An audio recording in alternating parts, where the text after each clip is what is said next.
Coming up on Cronkite NewsWatch. Destruction and death at the Boston Marathon finish line.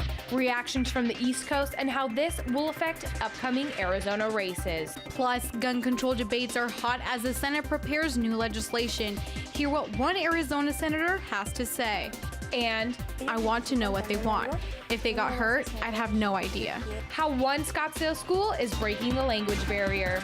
In-depth, insightful, innovative. Cronkite NewsWatch starts right now. Catastrophe at the finish line of the Boston Marathon, where two bombs exploded within seconds of each other. The Boston Globe reports that over 100 people have been treated for injuries, and at least 2 people are dead. We've been working all afternoon to bring you the latest developments. I'm Andrea Perez. And I'm Christina Tatro, and thank you so much for joining us this evening. Around the nation, people are reacting to the horrific events from the Boston Marathon today. At least 2 people, one of them an 8-year-old child, have been reported dead. And officials are calling it an act of terror what happened today. Around 2:45 p.m. Eastern Time, an explosion went off inside a hotel near the marathon finish line. Seconds later, a second explosion went off about 100 yards away.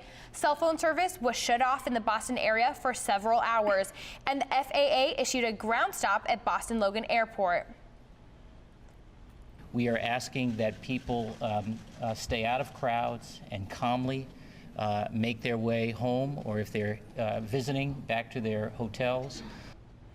And in the wake of the 2 blasts, cities around the country heightened all of their security. That includes Washington, D.C., where reporter Christina Sverjako joins us now. Within minutes of those twin blasts in Boston, officials here in Washington, D.C. were responding and reacting, echoing the thoughts of many others. Just minutes after the first explosion rocked the Boston Marathon crowd, the White House security force was put on high alert. Secret Service shut down Pennsylvania Avenue outside the White House, and several Secret Service patrol cars also blocked off the entry points to the road. Ironically, Vice President Joe Biden was informed of the bombings as he was on a conference call about gun violence legislation. As I'm speaking here, they just turned on the television in my office, and apparently there has been a bombing. I don't know any of the details of what caused it, who did it. I don't think it exists yet, but our prayers are with those people in Boston who have suffered injury, and I don't know how many of them are. I'm looking at it on television now. Senators on Capitol Hill first got word of the explosions from Pennsylvania Senator Pat Toomey while he was on the Senate floor. If you weren't aware, it appears that a tragedy has struck at the Boston Marathon, and bombs have gone off. Arizona lawmakers also responded swiftly. Democratic Representative Kyrsten Sinema tweeted, "Horrible news about explosions, injuries at Boston Marathon finish. Hope everyone is okay." And Republican Congressman Matt Salmon released a statement saying, "Praying for safety for first responders, healing for the injured, and comfort for those suffering unspeakable loss." As for the president's reaction, he took to the airwaves to try and calm Americans. I've spoken to FBI Director Mueller and Secretary of Homeland Security Napolitano, and they're mobilizing the appropriate resources to investigate and to respond. I've updated leaders of Congress in both parties, and we reaffirm that on days like this there are no Republicans or Democrats. We are Americans united in concern for our fellow citizens. There are still a lot of questions as authorities are continuing their investigations. We are going to continue being on top of it here in the nation's capital. Live in Washington, Christina Sverjako, Cronkite News. Over 27,000 people ran in the 26.2-mile race, and several hundred of those runners are from here in Arizona. We talked to Nick Corey and Leslie Duffy, both from Phoenix, who were running the race separately. They described for us what they saw. We heard a big noise somewhere around the corner. It was about 2 or 3 blocks away, I believe. And then maybe 10 seconds later, we heard a very similar noise that was just as big and loud. Everyone kind of quieted down. People slowly inched away from it, but there wasn't really any mass exodus or any, big panic. After a little bit, someone said they heard it was, 2 of the trains, the mass transit trains, had collided, and that seemed like a reasonable explanation. But then someone else said that their wife was at the finish line and it was explosion.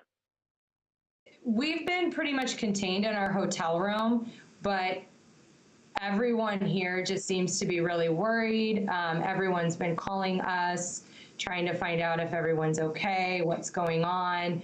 And they're saying right now that they want everyone to stay inside their hotel rooms, or if they live here, to go home. They don't want people traveling in groups. In Arizona are now looking toward the 9th annual Pats Run in just a few days. And Tempe police officials said today they will be increasing security efforts. Police will be working with the FBI, and bomb-sniffing dogs will be on the scene for the Saturday morning run. The run honors Pat Tillman, a former Sun Devil and Arizona Cardinals football player who gave his life serving in the military. This annual event attracts more than 35,000 participants from across the country.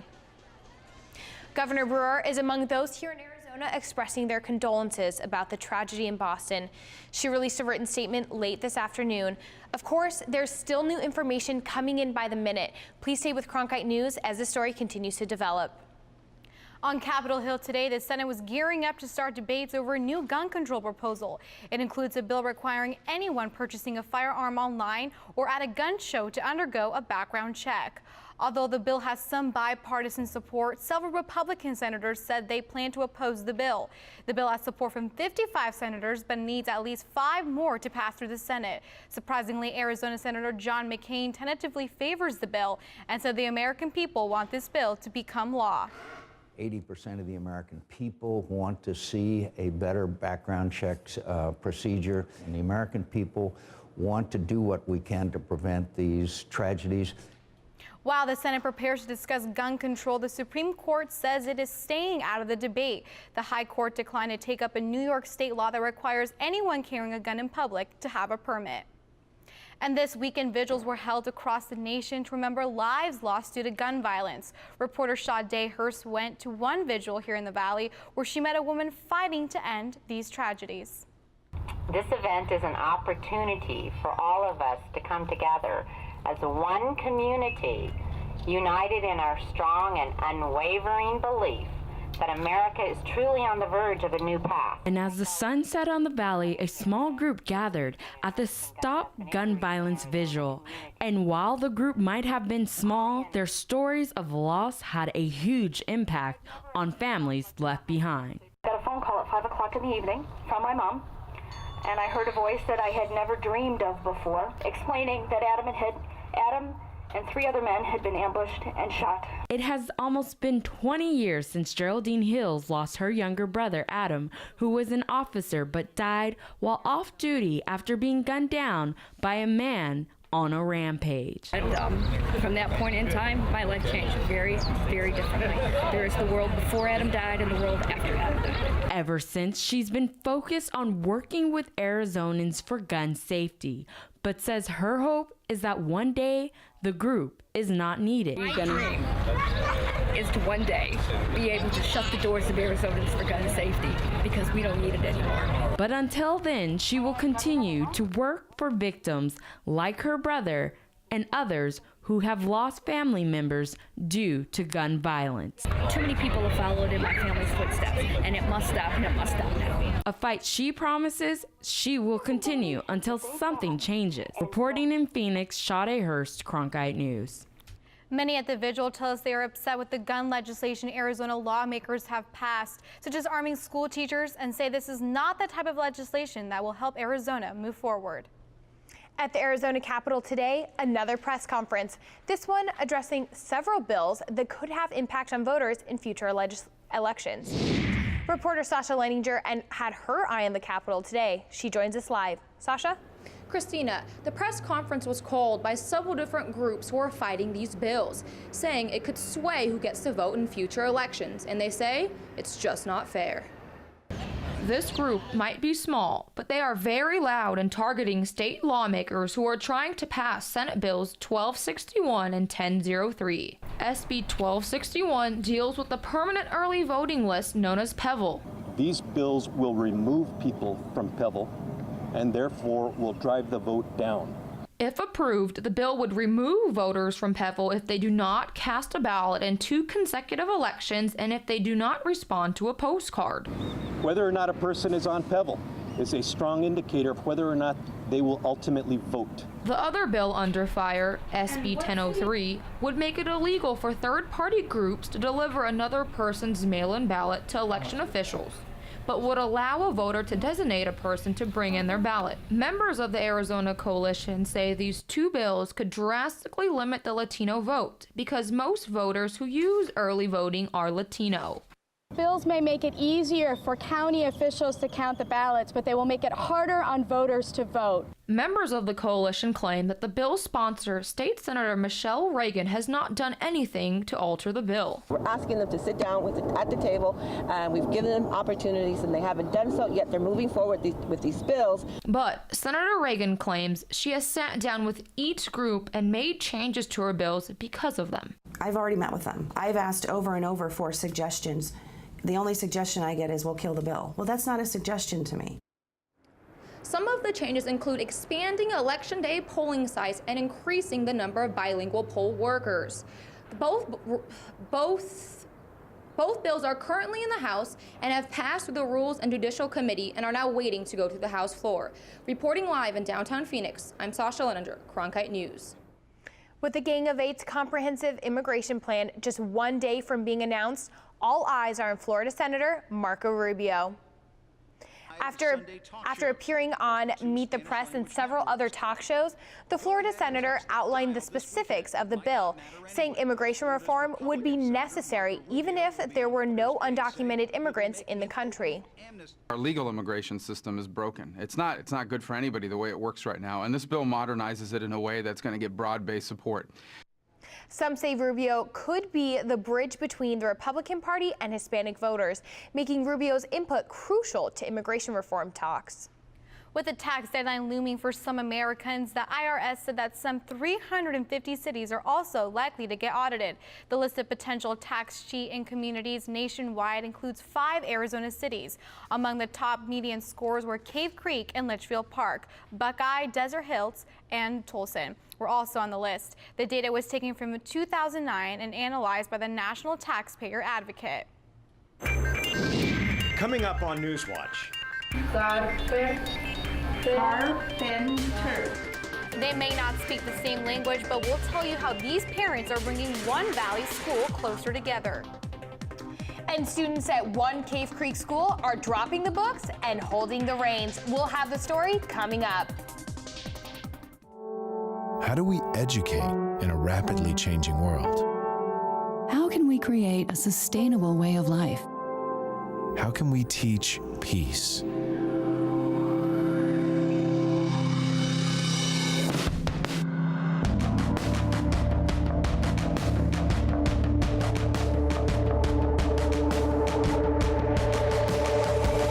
Arizona State University. Rise to the challenges before us. Do you love taking pictures? Now you can share them with everyone. Join 8's online photo community that's all about you. Visit azpbs.org/capture for rules and information and start submitting today. When you want to be more connected, friend us on Facebook. Follow us on Twitter. Watch us online.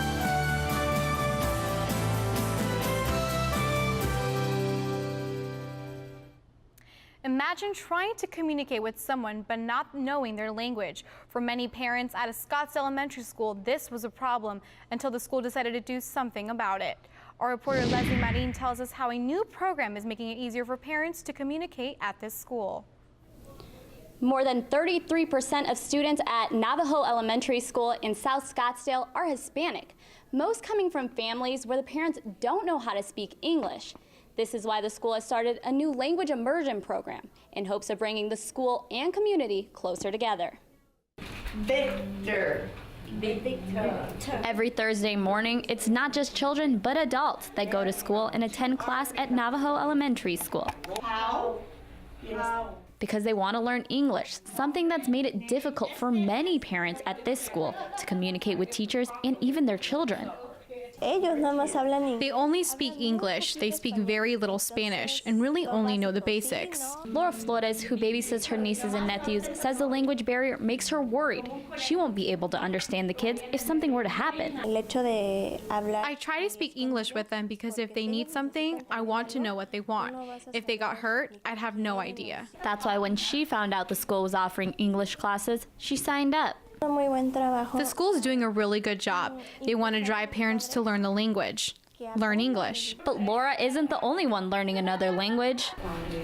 Yolanda Washington attends these classes to learn Spanish, a language she feels is important in this community. And by me coming into a community, you know, they might speak a little English, but I want to be able to bridge the gap. Since bringing these two communities together a year ago, teacher Anna Lawrence has noticed parents wanting to get more involved with the school. It all comes from the need for us to get together and do something for the school together. And Flores appreciates what the school is doing for her as well as her family. To think that they are helping you when you don't even speak their language, it makes you feel really good. Right now, 6 parents attend the classes once a week for 2 hours, but Lawrence says she hopes to expand the program in the next few years. Live in the Media Center, I'm Leslie Munning, Cronkite News. Educators across the valley are always looking for innovative ways to teach our children, but one school in particular is taking it a step, or should I say a trot further. Reporter John Genovese joins us live from downtown Phoenix with the latest on this award-winning program. John? Yeah, Christina, in elementary school, you might have had a goldfish or maybe a hamster that your whole class took care of, but it was nothing like this. Students at one Cave Creek School are grabbing the reins of a much bigger animal and at the same time learning some important skills. It's one of the funnest parts of school. 6th grader Ty Stevens' favorite class isn't taught in a classroom. My favorite part is learning how to respect the utensils that we use and the things that we use to properly take care of the horses. Students attending this Cave Creek School are given the chance to mount up and grab the reins. Terrific Horsemanship started as a promise to our community that we would be able to bring the horse culture into the school. It's a promise that's being kept even on this windy April day. Principal Janine Marlowe, along with a dedicated group of staff and volunteers, wanted to embrace the equestrian culture where aptly named Horseshoe Trails Elementary is built. These were actually the riding trails of our surrounding families. Now they're a place for students to saddle up and try something new. I've never ridden a horse, so I didn't know what to do. But today, Hannah Leinert is all smiles. 3rd through 6th grade students at this public school get 50 minutes each month to work with the animals. But the program isn't just about learning to ride. When students saddle up, they're learning important values like respect and fairness. Character Counts is a national program teaching character, and it's about you take your character with you wherever you go. Each character value is color-coded to a horse and taught to the students. They are kind of the school motto, and they want to try to teach us that and incorporate it in everything they do at the school. He's very good, very good. And they're doing a lot. Trainer Jody Scott McGee has watched the students grow in the 4 years since Terrific Horsemanship began. As 3rd graders, they're really small, they're really intimidated, worried about it, and by 6th grade, their confidence is built. Confidence that students like Ty can show off to his friends. They want to come to the school. A school that's teaching valuable skills with the help of a 4-legged friend. And last week, the school received an A+ award for terrific horsemanship from the Arizona Educational Foundation. Now, the entire program is at no cost to the district and funded entirely by donations from the local community. We're live in downtown Phoenix. I'm John Genovese, Cronkite News. Coming up on NewsWatch. As the Capitol, new legislation celebrates Western heritage, and one ranching family explains the symbolism behind the iconic folk hero of the cowboy. You know, those flags are really enjoying the breeze right now. They're blowing in the wind, but a lot of people are concerned about it. Find out why after the break. There's a whole new way to watch the Arizona PBS programs you love, on demand from Cox.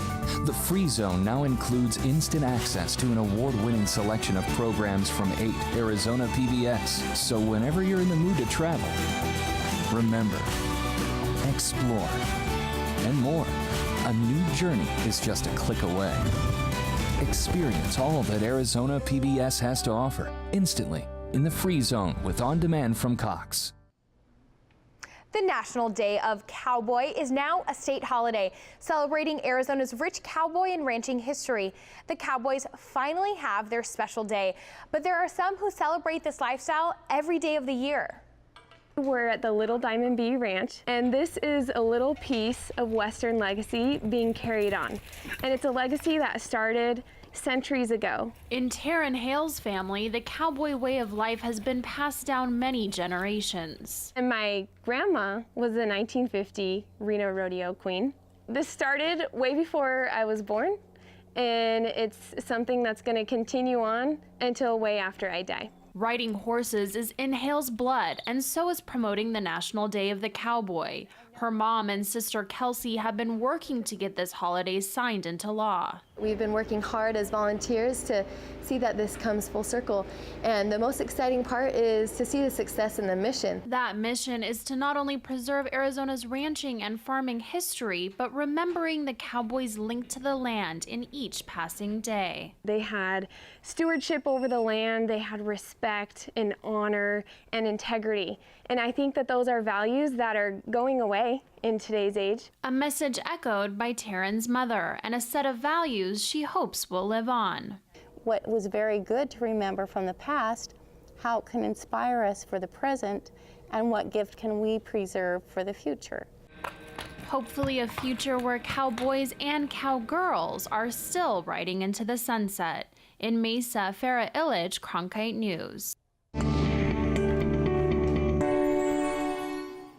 For those of us who adore alliteration, we have some spring storms, actually some weather storms, I should say. In Denver, they're actually still receiving winter storms right now, all the way through Wednesday. They can get snow up to 24 inches. And over here in St. Louis and the surrounding states, they have severe thunderstorm warnings. And with those can come the tornadoes. Now, thankfully, Arizona doesn't have to worry about that. We have a low pressure system that's moving into Arizona, and it's bringing gusts of wind up to 20 miles per hour for Phoenix. And up in the high country, you'll see in this beige part right here, it's a wind advisory. They can receive up to 50 mile per hour gusts. That's a little bit dangerous right now because of the Fisher fire that's happening. And speaking of fire, down in the southeastern part of Arizona, they have a red flag warning. Now that means with lower humidity, warmer temperatures, and a lot of blowing dust, fires can be sparked a lot more easily. With that blowing dust, people also need to be concerned about the pollen that's in the air.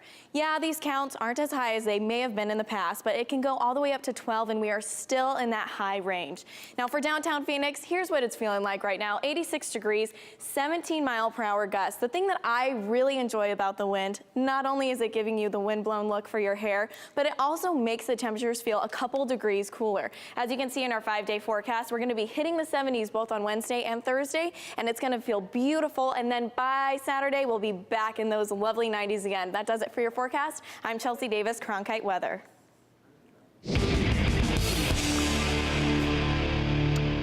66 years ago, Jackie Robinson broke baseball's color barrier by breaking through with the Brooklyn Dodgers.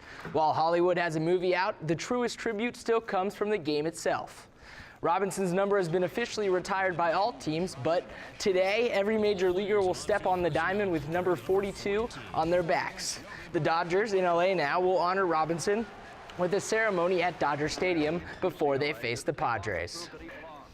One team that won't be playing today is the Arizona Diamondbacks. They are traveling all the way to the Big Apple to take on the Yankees after winning the weekend series over the Dodgers in the desert. Yesterday, the D-backs wrapped up their 6-game homestand in style when Paul Goldschmidt singled home A.J. Pollock to break a scoreless tie in the 9th. At 8-4, the Snakes look good, but we'll know more on April 25th when they return to Chase Field after 9 games on the road. 4 points down, 7 games to go. There's no question the Coyotes are teetering on the brink of a lost season, but Dave Tippett's boys still have a chance of sneaking into the playoffs. The road starts tonight with the Sharks in Glendale, and it's not getting any easier. 5 of their 7 remaining games are against certain playoff teams, plus another shot at the Red Wings, who are there chasing for the last seed. A flanker, a hooker, and a prop, what are those? A Cronkite sports reporter Nick Frank was in the middle of a scrum to find out. It's got fumbles, like football, but it's called a knock-on. It's got kicks, like soccer, but it's called a mullah grouper. And on the pitch where the penalty box is called the sin bin, rugby. That's That's it for Cronkite NewsWatch tonight. We hope you have a great evening. Thanks for joining us.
How do we educate in a rapidly changing world?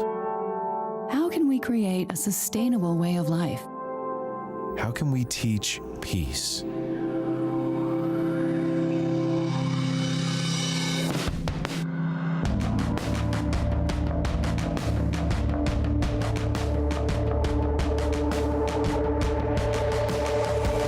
Arizona State University. Rise to the challenges before us. Do you love taking pictures?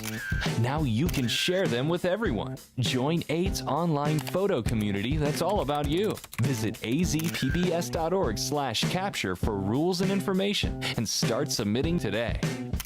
When you want to be more connected, friend us on Facebook, follow us on Twitter, watch us online.